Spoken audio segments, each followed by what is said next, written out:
anecdote marquante, j'ai eu celle-là, j'ai eu celle où ma femme enceinte jusqu'au cou a failli se faire renverser par un type qui l'avait vue, puisqu'elle était sur un passage piéton, elle était déjà engagée, et elle lève le bras pour signaler sa présence. Le mec lui taille un short, manque de la renverser, il allait d'ailleurs bien trop vite pour cette rue-là, et elle lève le bras du coup beaucoup plus haut par énervement. Le mec met un coup de frein à main, recule de 20 mètres et commence à l'insulter de sale pute, qui va la crever, etc. Donc rendez-vous compte le choc pour une femme qui est enceinte. Donc là, elle était à 9 mois, hein, elle était visiblement enceinte. Et rendez-vous compte aussi du niveau de barbarie de cet homme-là qui ne respecte plus rien, même plus une femme enceinte jusqu'au cou, et qui l'insulte de sale pute, qui la menace de la crever. Donc pareil, là, je peux vous dire que ça fait tout drôle.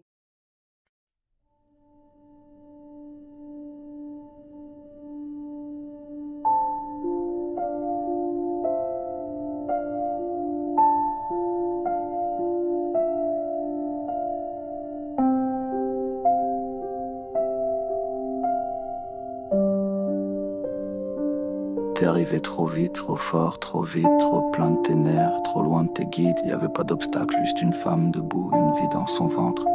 Et toi t'as foncé tout droit dans l'égo. Elle a levé la main pas pour frapper, mais pour dire je suis là, pas pour t'empêcher. Et toi t'as choisi l'angle mort, t'as foncé comme si l'humanité c'était trop d'efforts. Tu l'as frôlé comme on frôle le mal, t'as flirté avec l'irréparable, l'animal. T'as pas freiné, t'as pas pensé, t'as juste continué comme si c'était normal d'écraser. Et puis t'as pilé, mais pas pour elle, pour ton orgueil, pour la querelle. Frein à main, gros sketch, retour en arrière. 20 mètres d'ego, 20 mètres de colère. Tu t'es garé comme un roi de pacotille pour lui hurler ton vide, lui balancer ta bile. Sale pute, je vais te crever. C'est ça que t'avais à dire à quelqu'un qui voulait juste traverser. T'as cru que t'étais fort, t'as cru que t'étais entier. Tu t'es cru vivant, mais t'étais plus habité. Tu te sens viril, tu te sens puissant. T'es qu'un pantin dans la main des médisants, un prétexte vivant pour les esprits moisis. T'as donné de l'eau au moulin des pourris. T'as trahi ton nom, ton sang, tes racines, ta mère, ta sœur, toutes les femmes que t'imagines. T'as sali tout ce que t'étais censé défendre et t'as même pas eu la décence de te rendre. Un homme, un vrai frêne sans qu'on lui dise. Pas pour la loi, pour la brise, pour la vie fragile qu'il voit sur le passage. Pas pour sauver sa face en jouant l'otage. Mais toi, t'as pas vu une femme, t'as vu une cible, un drame. Et elle t'a vu, elle t'a jugé sans un mot juste en restant levée. Elle t'a laissé avec ta honte, ton vacarme. Toi t'as fui dans la haine, elle a tenu debout sans une larme. Et c'est là que t'as tout perdu, tu portais plus rien, même plus ta vertu. Et si un jour, hasard cruel ou justice, tu la recroises dans le calme ou le supplice, tu sentiras ta gorge se fermer, ton regard chuter, ton cœur trembler. Et peut-être, avec une voix brisée, tu murmureras pardon sans te cacher. Elle répondra pas, elle aura pas besoin parce que l'humanité parfois tend la main. Pas pour toi, pas pour te sauver, mais pour pas que l'espoir, lui, soit renversé.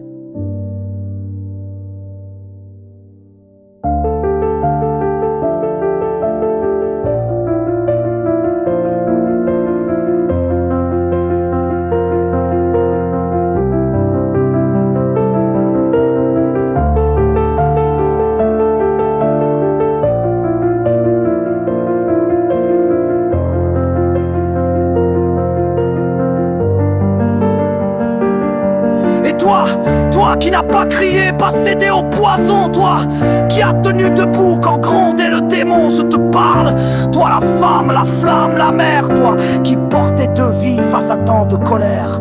Je t'ai vu, pas avec mes yeux mais avec ce qui me reste d'âme. Et j'ai vu en toi le calme plus fort que toutes les armes. T'as levé la main sans haine juste pour signaler ta vie. Et tu t'es fait insulter comme si ta lumière dérangeait la nuit. Mais tu n'as pas tremblé, tu n'as pas pleuré. Tu t'es dressé comme on plante un arbre au milieu du vent. Et moi, je te jure en silence, j'ai entendu ce que disait ton sang. Tu étais grande, tu étais digne, tu étais monde, tu étais signe. Et l'enfant que tu portes, qu'il soit fille ou garçon, naîtra d'une femme faite de racines et d'horizons. Alors je t'écris, non pour effacer ce qu'il t'a fait, mais pour t'offrir un mot vrai, un mot qu'on oublie dans ce monde cabossé. Respect. Pas celui qui se crie, celui qui se sent, celui qui se vit. Et si ce jour t'a brisé un instant, j'espère que ces mots te recouse un peu le présent.